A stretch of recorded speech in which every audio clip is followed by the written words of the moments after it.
Welcome to a brand new video. Hope you guys are having a wonderful day whatever you're doing. So yes, as you today's title and thumbnail, we are back with another Premier League prediction. This week we are predicting Premier League game week 6. So yes, then we are 6 games in right now to the new Premier League season, and oh boy, it's spicing up to be a very good season indeed. So if you like this video, hit a like button, subscribe if you're not already. And yeah man, it's now time to break down each team, each match, and predict what I think the score is going to be. So get some snacks, enjoy today's video, and let's get on with the first game of game week 6. Our first game is Crystal Palace versus Fulham. Crystal Palace lost 3-1 to Aston Villa last weekend, but they conceded 2 late goals. That is right, in the 97th minute they conceded 2 goals. So yeah, unfortunately though, they were without Roy Hodgson, who got ill before the game, so hopefully he's on the mend. But yeah, so that probably played a small part in their loss against Aston Villa. They're up against Fulham, who beat Luton only just by a 1-0 win. That is right, and obviously I've seen online right now that their midfield line of Harrison Reed and Paulinho have signed another deal. That is right. Paulinho was on his way to Bayern Munich before the transfer window ended, and somehow, and some miracle, he has signed a new deal. Could that mean though? Could that mean in the next transfer window in the winter? Could that mean Fulham will get more money for him if he leaves for Bayern Munich in the next window? So yeah man, it's all kind of weird man, it was all kind of weird. But anyway, overall, fantastic win for Fulham against the bottom side Luton. Yeah, only won 1-0, but it is still a win. So Crystal Palace want to bounce back this week as well, so that is why I've got Crystal Palace to bounce back and beat Fulham. That is why I've got Crystal Palace to beat Fulham 2-1.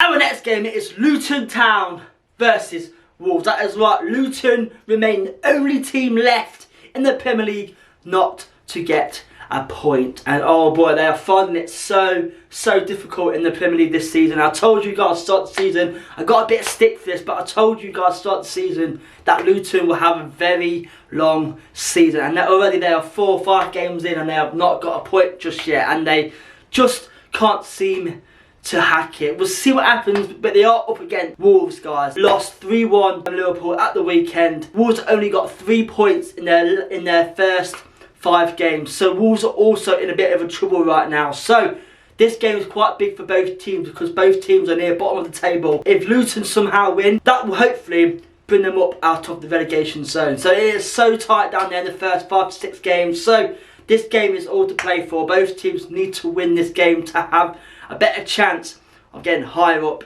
in the table. But Luton are struggling, but they are at home this game, and that could prove vital for their game against Wolves. Fortunately though, I just can't see Luton getting anything out of this game. That is why I've got Wolves to beat Luton a close 2-1.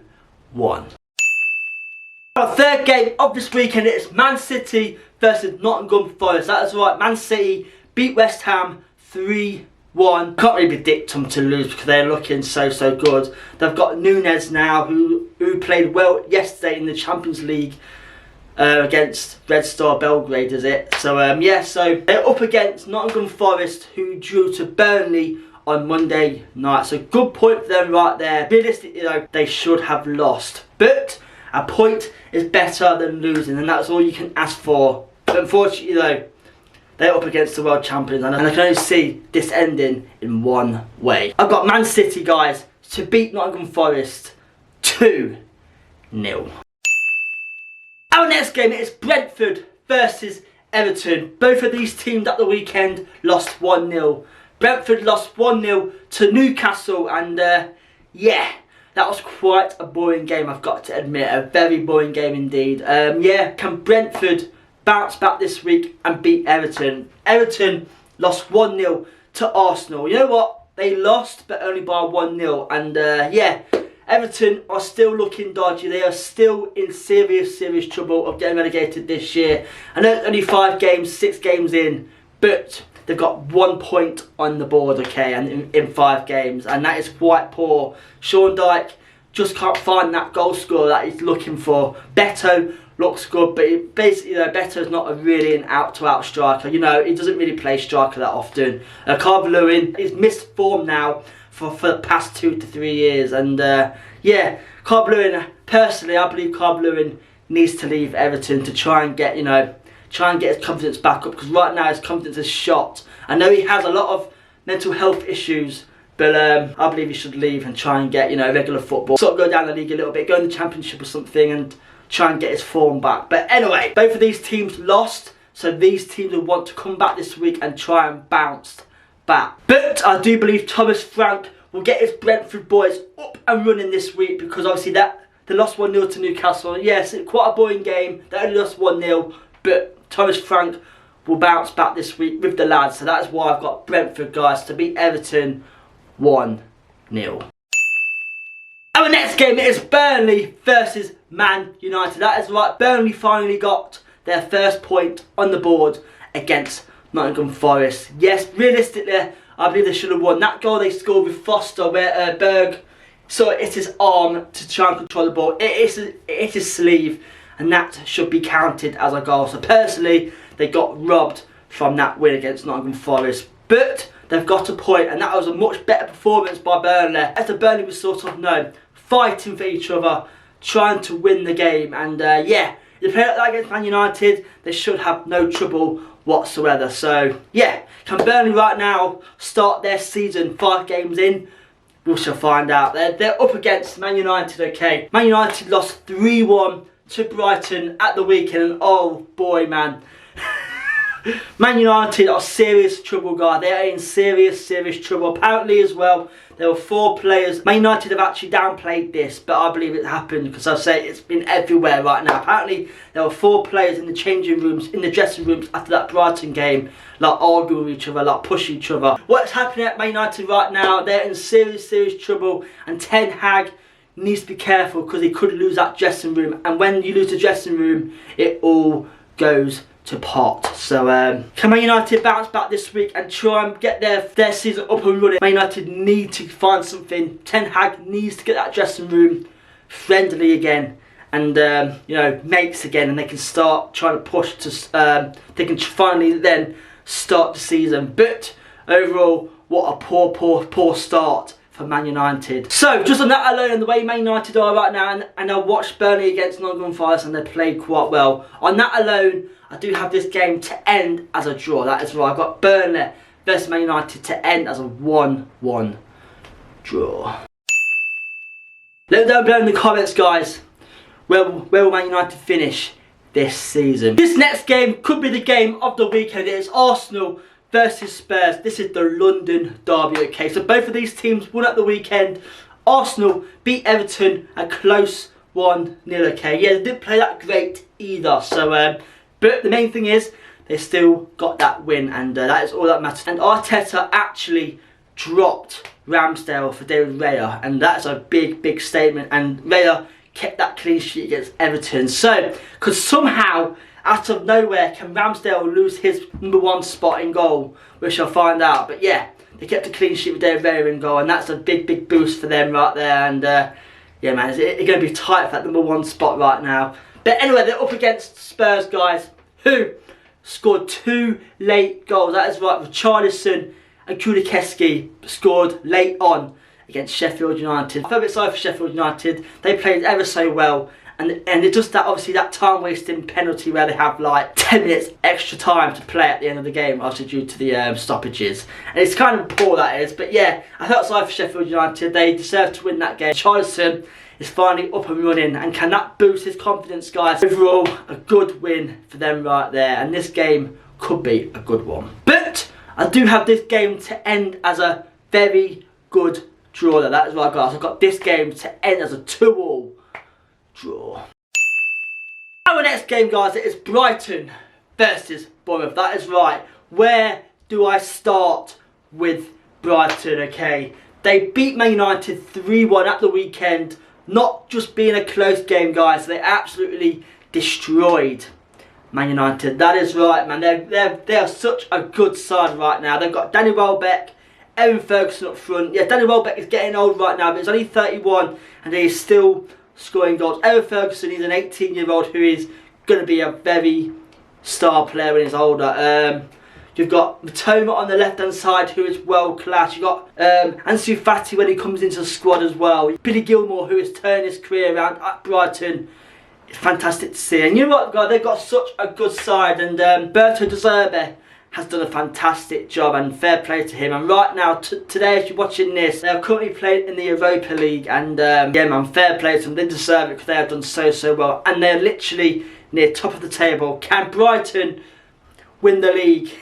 We shall find out. But anyway, guys, they're up against Bournemouth, who drew to Chelsea at the weekend. A fantastic point for Bournemouth right there, okay? They're up against a very different side to Brighton. That is right, guys. Brighton are a much better side than Chelsea right now, and that could really hurt Bournemouth. But just on that alone, I've got Brighton to beat Bournemouth an easy 3-0. The next game is Chelsea versus Aston Villa. That is right, Chelsea drew to Bournemouth at the weekend 0-0, okay? And that is, they've literally got 5 points, guys, in 5 games. Absolutely appalling, okay? Yes, I know it's still early days for Pochettino. He still has work to do. He still needs to get the players to play and how he needs to play. And but yeah, I've heard online that Enzo Fernandez is not happy at the way Chelsea are right now, and he could be leaving next year if it don't all turn around. So yeah, man, Chelsea have such a big job in hand right now. Yeah, man, Chelsea's problem right now, there is quite a big problem. They've got players from all around the world playing in the same squad, and it's just not going to work, guys, okay? They need to trim down that squad. The players that want to be there, the players that don't want to be there, you know, sort it all out, because Chelsea right now are in a big state, and Pochettino has a big job on his hands, and it's crazy at Chelsea right now. But anyway, they're up against Aston Villa, who beat Crystal Palace 3-1 at the weekend, scoring 2 late goals. That is right. So you know what? Right now in 5 games they have 9 points. That puts them in 7th place overall. So you know what? Not a bad season at all. And they're also playing, as you're watching this video, they're also playing in the Europa Conference League. So can they get a good start in that and continue their good season? We shall find out. Just how both of these teams are right now. One team is much better than the other. So that is why I've got Aston Villa to beat Chelsea 2-0, which puts more pressure on Pochettino and the Chelsea lads. Our next game is Liverpool versus West Ham. That is right, Liverpool beat Wolves 3-1 at the weekend. Liverpool have spent big money rebuilding their midfield, and so far it is looking good. That Szoboszlai, he looks the real deal, okay? He looks, everything comes from him. I think their next step right now is to rebuild the defence. So they've got some old boys in that defence right now. You got Van Dijk, who's 32. You know, he's also losing his form. You got Mappit and things like that. Gomez, I don't think he's a Liverpool player right now. But yeah, you know what? That is their next step to rebuild. Get the defence right and rebuild. They've got a fantastic side and they can push on to do better things. They're up against West Ham, who lost 3-1 to the world champions Man City. You know what? That's their first loss in a while, and you know what? You can't always beat Man City because they are too good. But you know what? West Ham are in 6th place right now, so they've also had a good season, and they're also, as you're watching this video, also playing in the Europa League. So yeah, man, it's quite, you know, it's quite exciting. It's quite exciting times for West Ham. They lost their best player, their main man, Declan Rice. But they've truly rebuilt that midfield, and they're looking, you know, a better side. But look, I said to you last week as well, my only criticism of West Ham is they need a new striker. But that will come hopefully in the next transfer window. But I do have this game as a close game. I do have Liverpool to win it though, that is right. I've got Liverpool to beat West Ham a close 3-2. Our next game, our last game of this game week 6 prediction, it is Sheffield United versus Newcastle. That is right, Sheffield lost 2-1 by 2 late goals from Spurs, and I felt quite sorry for Sheffield. They played well, they battled hard, and they deserved to get at least a point out of that game. So very unfortunate for Sheffield right there. They're also sitting quite low on the table. They only got 1 point as well, so Sheffield need to start getting points or they can find themselves in deep trouble. They're up against a Newcastle side who beat Brentford a very good 1-0. Very boring game, but the main thing is they still won. And also yesterday, as you're watching this, they drew to AC Milan 0-0 in the first Champions League game for 20 years. So that's a good point against AC Milan. So yeah, Newcastle's form is slowly coming back, and hopefully they can rebuild on that. But like I say, we shall find out what happens. The Premier League is such a difficult task, and we shall find out against Sheffield United. Sheffield want to bounce back this week, but I just have Newcastle to be a bit too good for Sheffield United. That is right. I've got Newcastle, guys, to beat Sheffield an easy 3-1. And then, guys, there we have it. That is my Game Week 6 predictions. If you like this video, hit that like button, subscribe if you're not already, and if you agree with any of my decisions and predictions, let me know down below in the comments, and let me know your predictions for this week as well. And thank you for watching this video. I'll see you guys next week for a brand new video. Good and good night.